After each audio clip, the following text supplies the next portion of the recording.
Every time a new console generation comes around, there's talks about making history.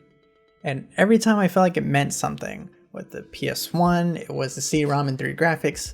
The PS2 had DVDs and more expressive worlds, and so on and so forth. But this time around, history isn't going to be so clear. There are big bold headlines that say ray tracing and faster SSD, but I think it's more complicated than that. Graphics aren't necessarily this mind-bending, unpredictable leap into graphics like the N64 era. Sounds and visuals are things we've seen before, at the very least easy to imagine. But what is truly apparent in this next generation leap is the speed and stable performance that we've been expecting from the PS4 Pro and Xbox One X consoles. Xbox One X, I got it right. But before I get there, let's actually talk about the PS5. So Sony's console successor comes in the form of a large and modern PlayStation 5. It came out November 12th, and we've been messing around with it for about a month or so, a little bit longer, just to see how Sony is carrying its new face of gaming into the launch period. It comes in two models. That's the one equipped with an Ultra Blu-ray drive for $499, and the discless PlayStation 5 digital edition that comes in at $399. There aren't any other differences between these consoles, unlike the Series X and S from Xbox. So while I like that consistency, no matter what you pick, I feel the Xbox has gone the better route by offering a lower price point that's going to be $299. That challenges not only the PS5, but whatever you got plugged in right now. While we're on prices, you may have noticed that the PS5 games are now $70. That also goes for Xbox Series X.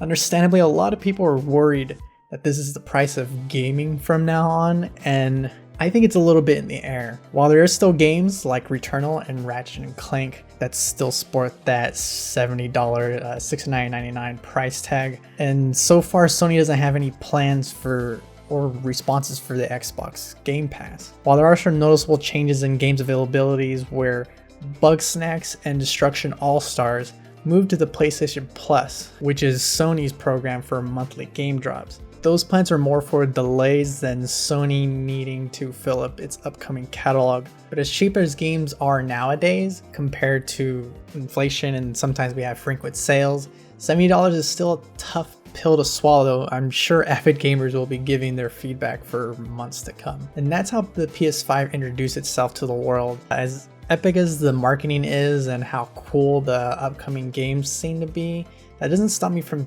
thinking that I'm just playing the same games I already own. That's not a bad thing, but it elevates the thought that a console like the PS5 was supposed to come out by now. Additionally, Sony's strategy for upcoming games and how to deliver them is a repeat from the PS4 era. Big, highly polished games, exclusives at the standard AAA price. Meanwhile, Game Pass and upcoming streaming services are thinking of new ways to give out a mountain of games for a single price. So with my review, I want to see if Sony's path is clear for the future or if its decades-old grandstand will dictate the industry. So we can kind of see that path with the console's design actually. Sony went all out with its futuristic two-tone popped collar look, but jokes aside, getting used to the design was actually easy for me when I thought of it more as the wavy aesthetic, starting back with the PS3 design. And it's good to see that Sony kept its function as strong as its form. The white plates are easy to pop off, and getting to the SSD expansion bay is easy as well. Even taking the fan out doesn't necessarily affect those scary warranty stickers. Though I do admit laying the console down on its side is a bit of an oddity, as all the symmetrical aspects get thrown out of the window. During my initial impressions, I didn't think it was unmanageable as the internet made it out to be. Though I guess I am privileged enough that I've owned multiple consoles in my life now. I've handled custom PCs and the big fat PS3, the original Xbox Ones, and I'm not afraid of handling this console with one hand while moving around. Plus, I'm fortunate enough to be able to dedicate space if I need it to. So with all that, I wanted to do a series of tests that I will call the cramped gaming spaces. Exhibit A, the game desk. An easy solution if you have a smaller desk.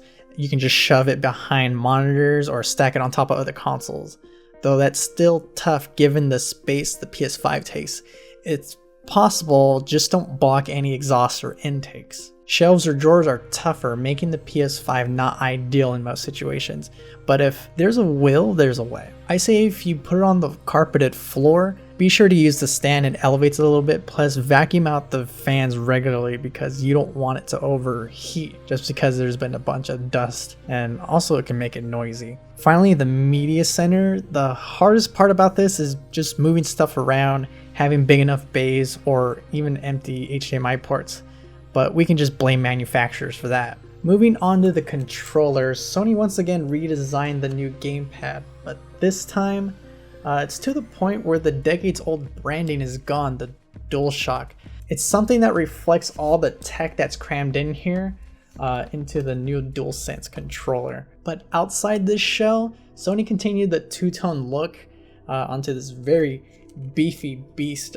You can see that it has larger white grips and face buttons, and its top are more pronounced triggers and shoulder buttons. At first glance, the DualShock seems a bit complicated. It has these weird edges and sort of has lines of separation, but it turns out that that's just all aesthetic. In the hand, the DualShock just melts perfectly into my hands because the outer curve of the controller is, well, curved. It's just clear to me that Sony took the time to consider how hands and fingers naturally rest on a controller. Alright, now for the tech. The big draw of the DualSense is these adaptive triggers that are programmed individually and rapidly to add resistance. We've all heard of the in-game examples of the trigger fighting you when you're pulling back a bow, or having a really strong threshold that pulls through when you're firing guns. The sensations that are possible is more than the adaptive triggers turning on and off. The resistance can be subtle with heavy trigger pulls with no tactile bump, or the triggers can act as a second button. Pulling it halfway does a half action, while pulling it all the way through is another action, which is really cool. When those contexts are met with the same amount of consideration in the haptics, controlling a character in the game world actually feels kind of tangible. Oh right, we didn't talk about haptics yet. So in lieu of spinning motors, these are more like vibrating motor blocks that can travel up and down the controller, and they're on both sides of the handles. With the same subtleties, very light and rapid vibrations can make it feel as though you're walking on concrete, glass, sand, steel, like anything.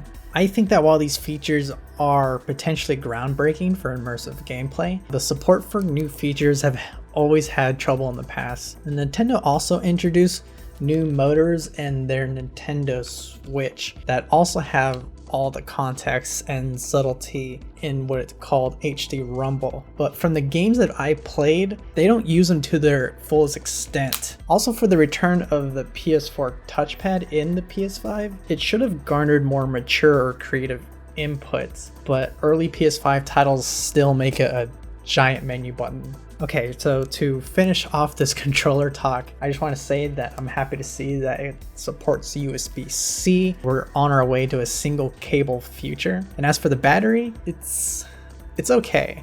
It definitely lasts longer than a PS4 with simpler games, but with something like Astro's Playroom that's constantly using the motors and sensors, it just strains it all. With the controller being even harder to take apart, no sure way to put an even larger battery in here, it's just a bummer.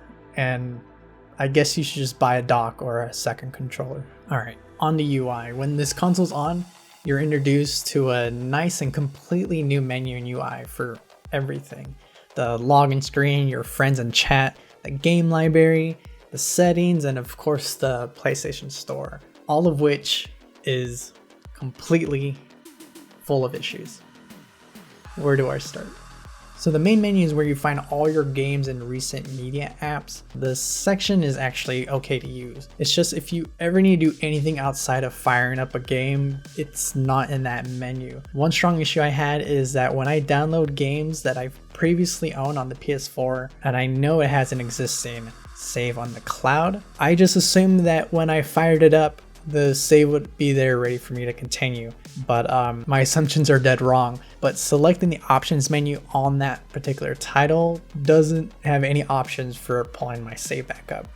I would have to navigate all the way to the settings deep in the menus just to manually download that save. That confusion also spills into the new Control Center. The idea behind Control Center is that it's a contextual menu that knows when you want to join your friends, join voice chats, jump into games midway through. And there's also a guide that helps you with any trophy requirements. The issue is that the number of cards can be overwhelming when you really only have one specific action in mind, or the fact that all the cards look too similar to each other. The trophy guide looks like a mission start, and the chat room looks like a friend just invited you. And speaking of which, game-based cards are littered with shortcut buttons with unlabeled actions and confusing navigation. I mean, look at this. Can you tell which button lets me leave the voice chat? What doesn't turn that confusion into frustration, however, is the fact that all these menu overlays do not bog down the experience. It's a nice change of pace compared to the slow and sometimes buggy PS4 UI. Trying to quickly join chat rooms and fixing the headset settings in the middle of a match completely stops the action when you're on the PS4. And they even risk having choppy frames when you come back from the menu, but with the overlay on PS5, I am flying through everything and it is a godsend. Just please label the menus. All right. We're talking about games. Are the games good? Are they next gen? And are they ultimately worth getting the PS5 for? Best way to answer that question depends on what you actually want to play. If you're really into graphics, that department is a little iffy. What I found on the PS4 version of Miles Morales and Watch Dogs Legion is just less draw distance, population, and advanced effects like particles and lighting and all that ray tracing that we want. But overall, the vision and image on PS4 are intact, so holding on to it is not that big of a deal as of right now. Speaking of PS4, I also tested a variety of games from small indies to big games like Ghost of Tsushima, Move or You Die, God of War, Witcher 3, and Transistor, and many more games because it was just plain fun to see how many games run better on PS5. Especially games like Days Gone and Control. Seeing those games with hangups, choppy frames, and they just play perfectly without any proper patch on the PS5. It's just what dreams are made out of. But in my opinion, something that would make people trade in their PS4s is the loading time. Diving in the games from the menu is just plain quick. Without pulling out any stopwatches, the quick reality is that you're able to play games on PS5 while the PS4 is loading. The stable performance of each game is so good. Instead of that wavering 30 frames per second on a base PS4, games are now locked on 60 frames per second, and no matter how busy the scene is. Plus, there's no loud fans kicking into overdrive within the console itself. It's quite the feat, especially when players have the option to switch into high fidelity modes. In Miles Morales, fidelity mode is when you turn the game down to 60 frames per second. That gives the players all the ray tracing effect that they want. Real-time reflections in the glass of skyscrapers, and when you go down, you see reflections of the city and Spider-Man himself in the puddles. This gives that city realism and presence more than that's already on these beautiful PS4 titles. Watch Dogs Legion also uses all those ray tracing effects, as well as denser pedestrian population and video effects like light blooms, again running at a locked 30. This is what I believe makes the next few years of PS5 games truly next gen, is that speed and performance. But as nice as advanced visuals are, it's still possible to realize these worlds on PS4. The problem along the way was that the PS4 just took longer to load and it played at sketchier frames, or they just crash altogether if the developer didn't optimize them well. I felt that this better performance was already promised when the PS4 Pro and Xbox One X were introduced back in 2016. Those consoles didn't deliver that true jump because games just didn't need more CUs and teraflops thrown at them to unlock this true developer potential. They just needed something that was actually new. They needed the faster SSD and the new exciting architecture to play our current games the way they're always just meant to be played. Alright, well, the review's almost over, but I still do have a few more existential issues with the PS5 other than being a better PS4. And that's that Sony is still treating the new white giant as if it's still a PS4.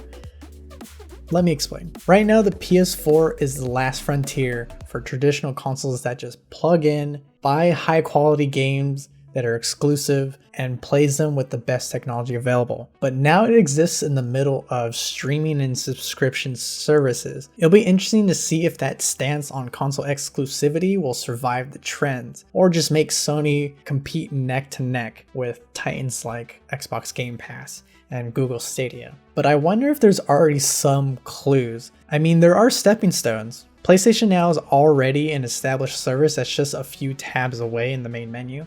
Sony still updates its catalog, but not to the extent that Microsoft does with its third-party deals and day-and-date releases with its biggest titles. So here's hoping that the big MS forces Sony's hand to compete either in the same arena or potentially something more substantial. That would be kind of crazy.